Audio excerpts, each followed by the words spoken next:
number 4 here on the mothership, and we are checking in on bin number 2.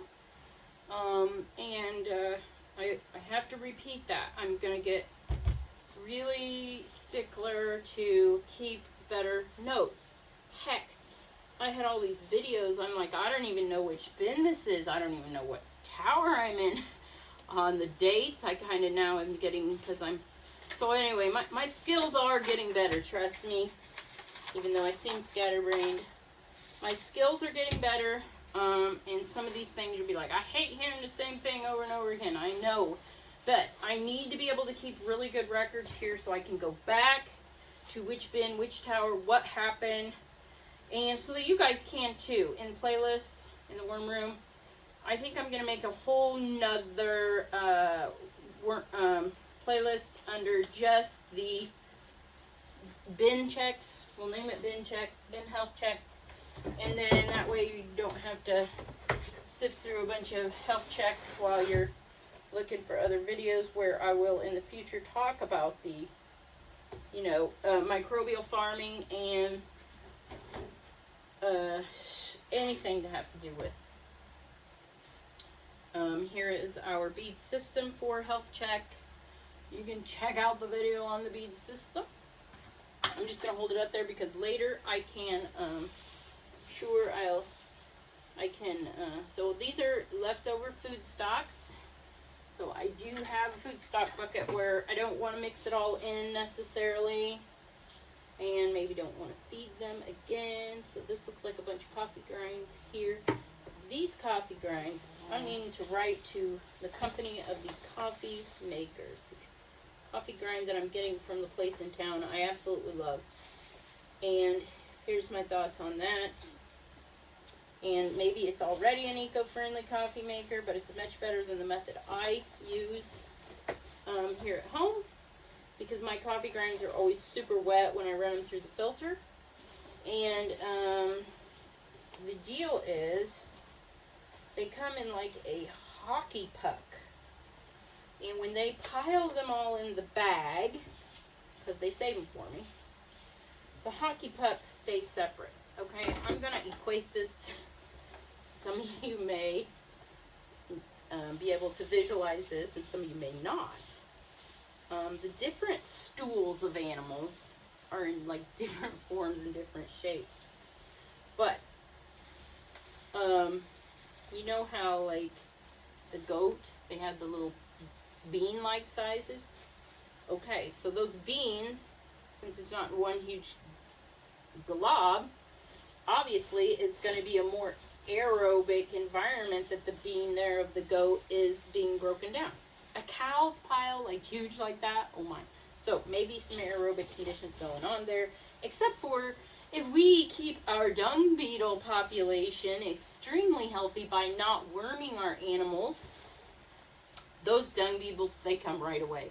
And they burrow right down into that cow pie. And then it does actually form these little tunnels. And then you've got the worms coming up through the bottom. So it's a beautiful thing. Nature is so, so perfect. And so it's making sure those anaerobic conditions aren't happening there somehow, Ooh, these worms in this bedding is very good. It's more of a mat bedding. We've got babies. I'm just still right here in the food tunnels, but we'll move out from there. I'm not seeing crazy numbers in the food tunnels, and that's telling me I think they ran out of food and now they're out foraging. And that's okay. I've got a lot of foraging materials in here for them, and there will come a point where I may add more. I don't know.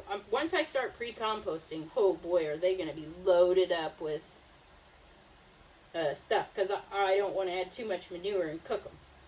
Not that I ever have, but they do get a little warm. But here in the winter, here in the worm room, it's easier to add that stuff because there's not enough material to get it so hot that it kills them. In fact, it actually helps keep those heat mats from running too much. But if you get the heat mats kicked on plus, then you might get into a little bit extra. Okay, So there's nothing in the bottom of this bedding at all. I'm loving the consistency of this and the moisture level. We've got nice moisture on the bottom, but it is not standing water. We've got a glossy, vaguely glossy bottom. Little clumpier on the bottom than in the top. That's okay. I'm going to do a total flip here. We will put this wetter stuff on top of that dry stuff. So I like how that system's kind of working out.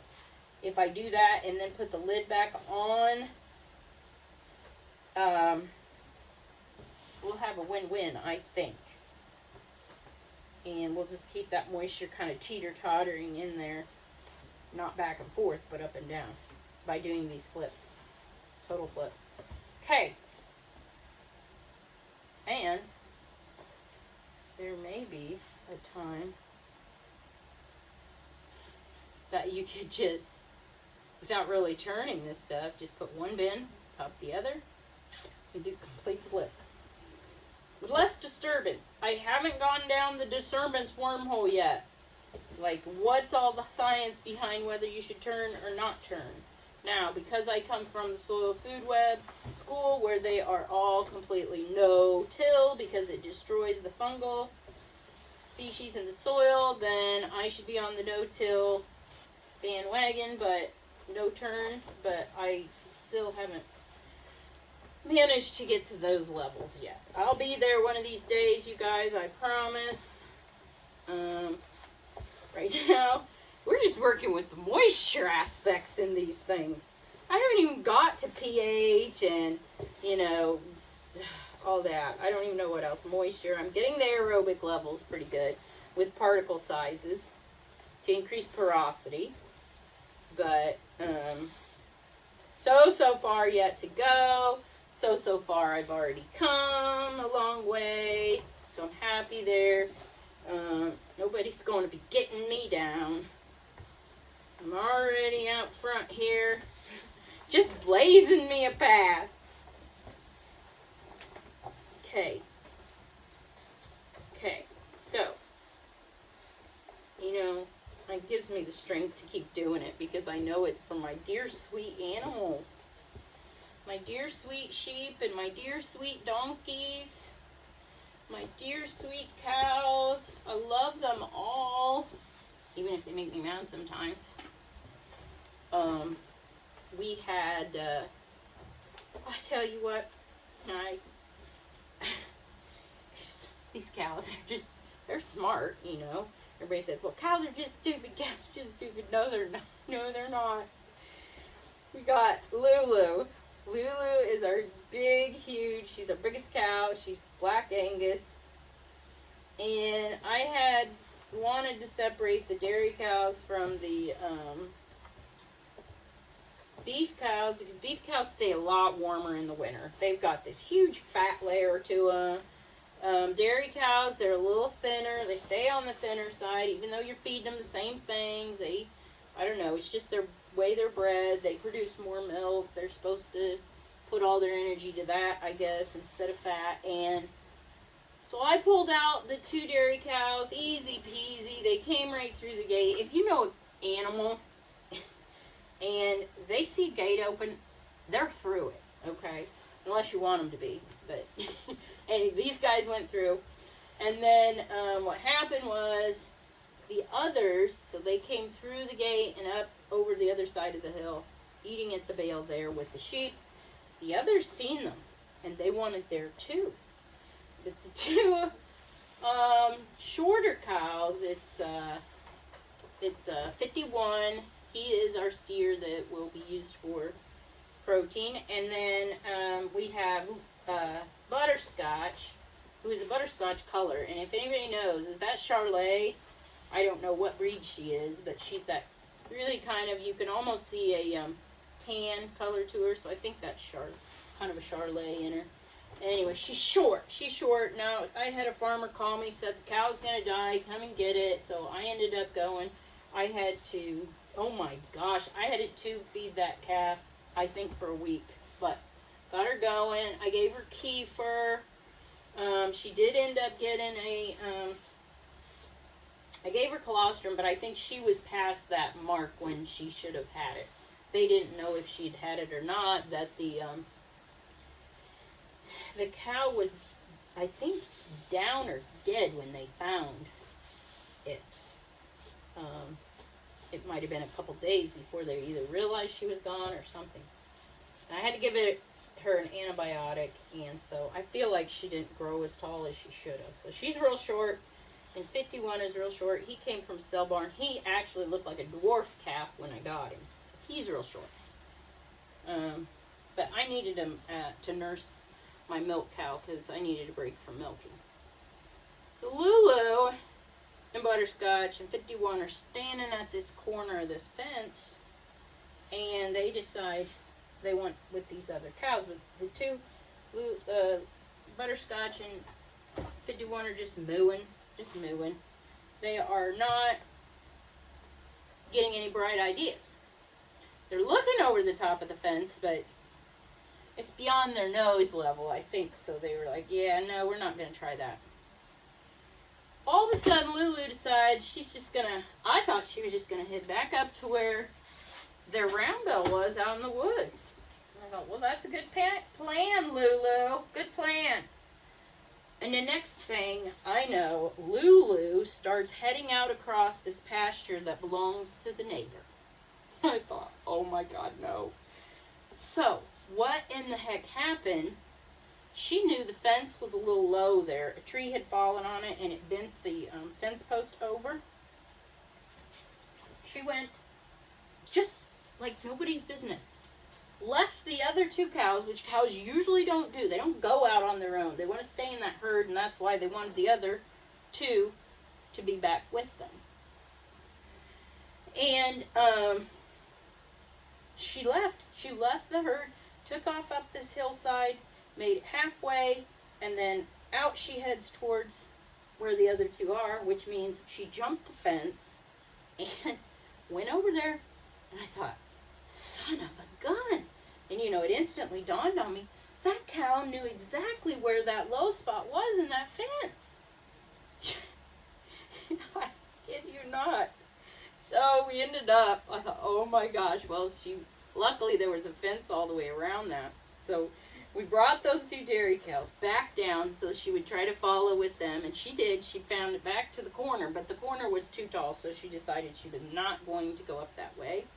So I said, well, we took all the cows as far as we could away from her, and she was then in a panic. She wanted back with the cows, so I started kind of walking her up the fence to where it was that she had originally jumped, and sure enough, she went right back to that spot, jumped back over, and then headed down to where those cows were. So we got to work on that fence before we put them back out. What a mess. I'm telling you, anybody says cows are dumb, I know who the dumb one is. I don't say that anymore, because I don't want to be the dummy. They can outsmart us. Anyway, that's enough of my cow stories. Sure nobody wants to hear them. This is a lot of food we're adding this bin, but I feel like they are rocking and rolling. Hopefully this can boost them into raising some more cocoons and things. And right before we move this over to the nursery, I'm trying to plan my nursery as far as keeping that bottom aerobic, because I do not want to lose any of my, I need to do okay, I don't know, y'all are familiar with the Johnson Sioux, but I actually want to do like a Johnson Sioux nursery way to store these while the worms are still foraging on this bedding. So that's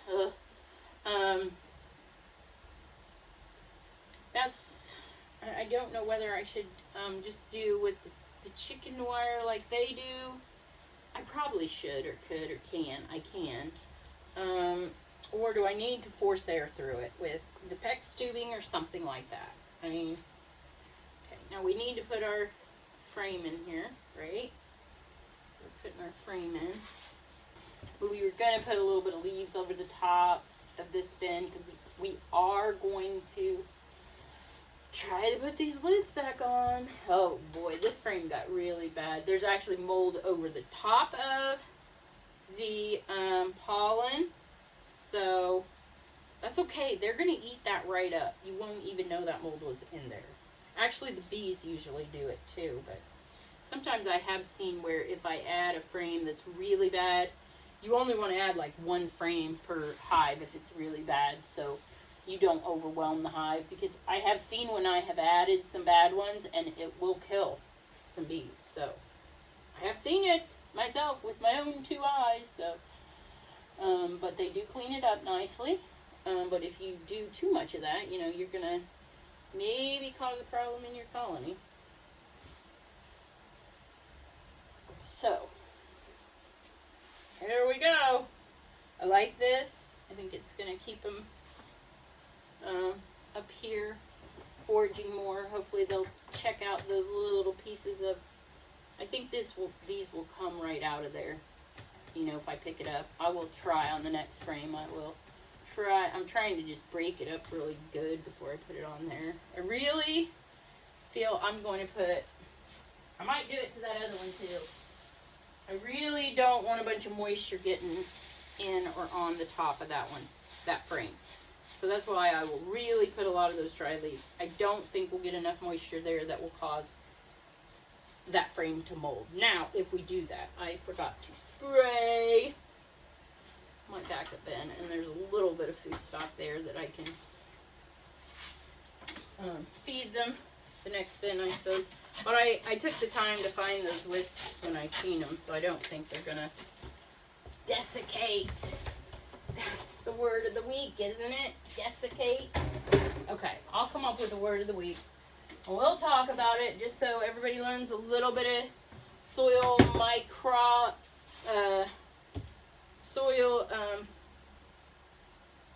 what do I call it? Microscopy. That's like microscope, but soil biology and eco ag, let's call it microbial farming terminology, because now it's like farming has become an extreme science, and I mean extreme, and I do hate to put my food supply, I guess that means we have to grow our own, but look, people, not everybody can grow their own.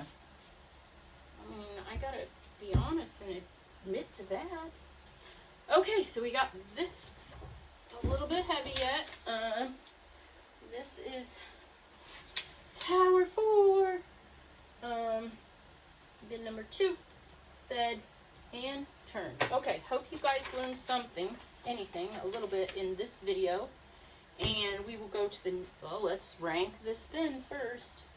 Gonna take off the grassy green bead. That's gonna be on reserve for like green manures.